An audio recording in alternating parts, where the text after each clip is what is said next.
Hello, everybody. We're going to continue learning more about functions and modeling and predicting change. And today we're going to pick up where we left off yesterday and add more to what we're learning about the y-intercept. And so what we looked at yesterday was when we're looking at a table, how we can identify the y-intercept and use that to write the equation of a line and then graph that line. And so what we did first of all is in a table, you look for the y-intercept when it's clearly identified when x equals 0, whatever number corresponds to x and is its partner on the coordinate plane, that's going to be your y-intercept. Now, if you look here at example B, the y-intercept is not given in the table. All right. So what it tells us up here under number 2 is if it is not given in the table to work backwards or forwards using and we would say using the rate of change and find the y-intercept when x equals the number 0. Okay. So that's what we're going to be working on today is counting backwards in a table such as this using the rate of change to find the y-intercept where x equals 0. So if you go to Canvas, and you're sure you're already there if you're watching this video, and open up these slides, this is what we're going to be working with today. So if we go ahead and start with our little story for today, it says Lenore has just purchased a tablet computer and is considering purchasing an internet access plan. Lenore looks at a company advertisement that does not state the amount of fixed cost nor the charge per minute. However, it does list the cost for a 10, 20, and 30-minute session. So Lenore decides to organize the information in a table. All right, so here's the table that Lenore puts together. And what our instructions are to complete the table for Lenore, then write a linear function that models the change in cost, fixed amount, and include a graph of the function.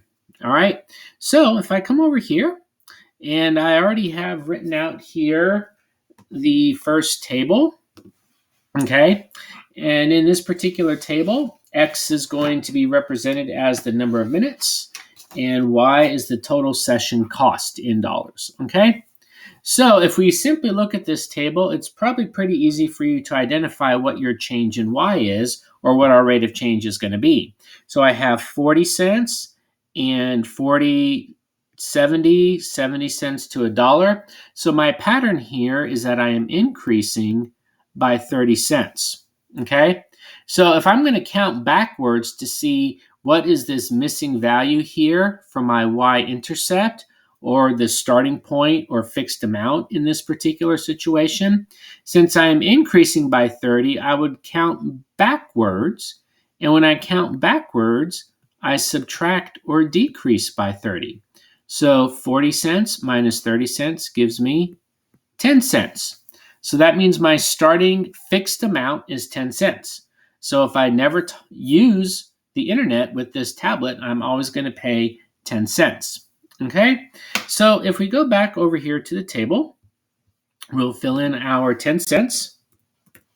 And then we have 30, 70, 100. So if we just keep our counting pattern going, I have 130, then I have 160, or excuse me, $1.30, $1.60, and then $1.90. Okay, so those are my values that complete my table. Now I need to find my rate of change, and then I need to find my starting point, which I already know, so I'm just going to fill that in now. My B value is 10 cents, and then I need to find my rate of change. So if I come back over here to my drawing board, I know that my change in y over change in x, my change in y is 30 cents. And then my change in x, I have 0, 10, 20, 30, 40, 50, 60. So I am increasing by 10. All right. So when I do 30 cents divided by 10, my slope or rate of change here is going to be 3 cents. And I would represent that as 3 cents x.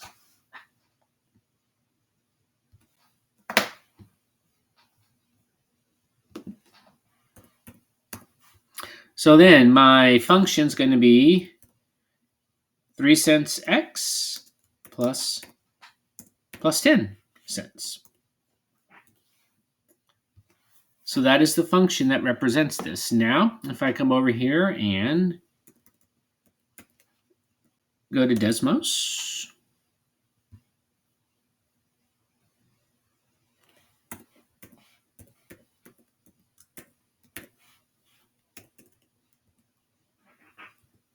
okay, so Desmos gives me a graph that looks something like this. And then you would probably want to zoom it in a little bit just so it has some meaning to you, since you're working with decimals and decimals are a little bit smaller. And then we'll go ahead and do our screenshot.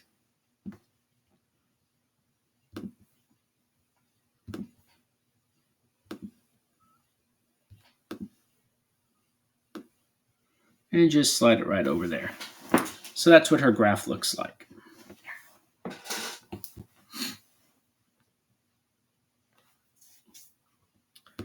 All right, so now if we move on to the next one, it says Lenore finds a second company with a similar pricing scheme and organizes that information into a table as well. Complete the table for Lenore, then write a linear function that models the change in cost and fixed amount. Then graph the function on the same graph as the other function so Lenore can better compare the two plans. All right, so same thing. If I look here to my next example, all right, so if I look here at the numbers I've been given, I have 55 cents, 95 cents, and $1.35. So each of these are increasing by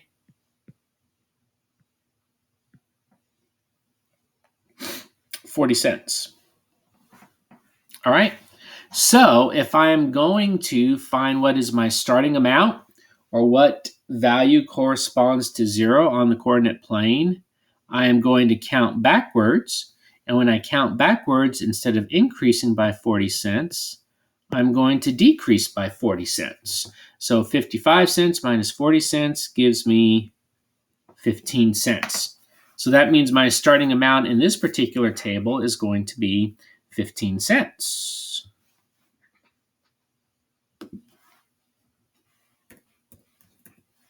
All right, so we can go ahead and complete the rest of the table because I know my pattern is 40 cents.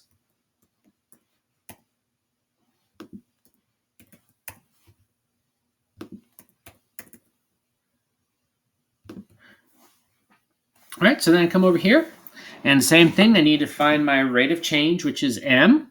So I'll come back to my drawing board. So my change in Y over change in X. So my Y is changing by 40 cents. My X value is changing 0, 10, 20, 30, 40, 50, 60 by 10.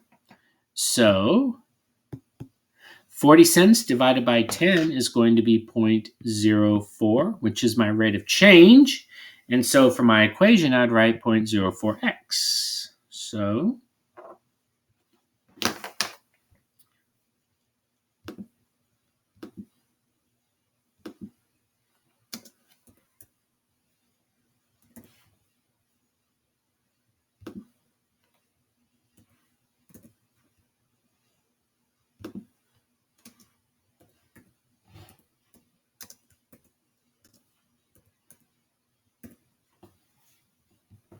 all right. So now it says to graph the function on the same graph as the other one so Lenore can better compare the two plans.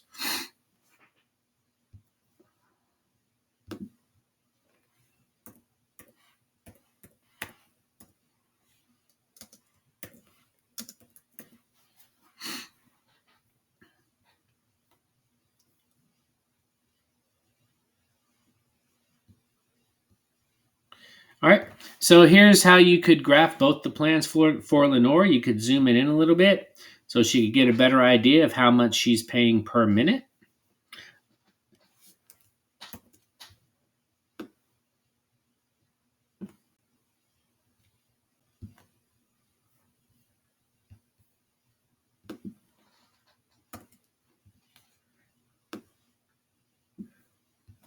And that's how that one would look for Lenore. Okay,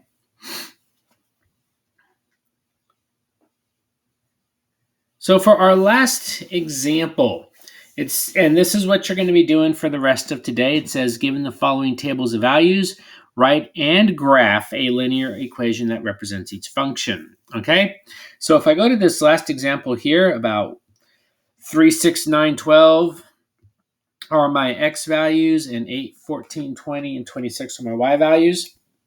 Okay, same thing. I'm just looking to count backwards using my rate of change for where the x value is 0. So all you're really going to do here is extend your table.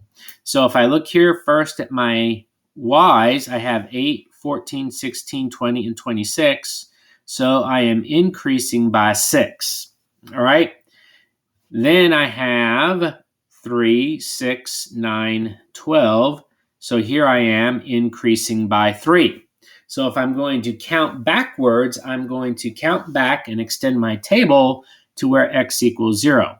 So if I'm increasing by 3, if I subtract 3, that puts me at 0. And here, if I subtract 6, that puts me at 2. So my y-intercept for this particular table is going to be 0, 2. Then my slope is change in y over change in x. So my change in y is 6. My change in x is 3. So that means my slope equals 2.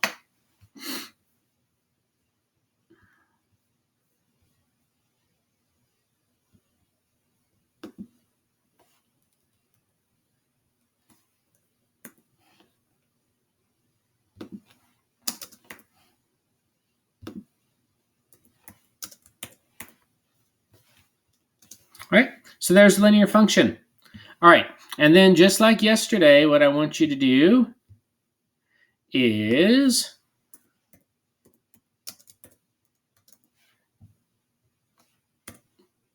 to graph the function. Okay, and screenshot it. And I'm having you do this just so you can become familiar with this Desmos graphing tool, because this is going to be a lifesaver for you for the rest of the year and the rest of your math career. Okay, so there you go. All right, so if you have any questions, I will be on Google Meet today, or you can email me. All right, so good luck with this. You all did pretty good with it yesterday. I think you can do pretty good with it today. I did not include as many problems because we're going to be doing this again tomorrow, but we're going to be using the slope formula and some other things to get to our answers. Okay, so if you need my help, like I said, I'll be on Google Meet. If not, have a great day, and I'll have something for you tomorrow.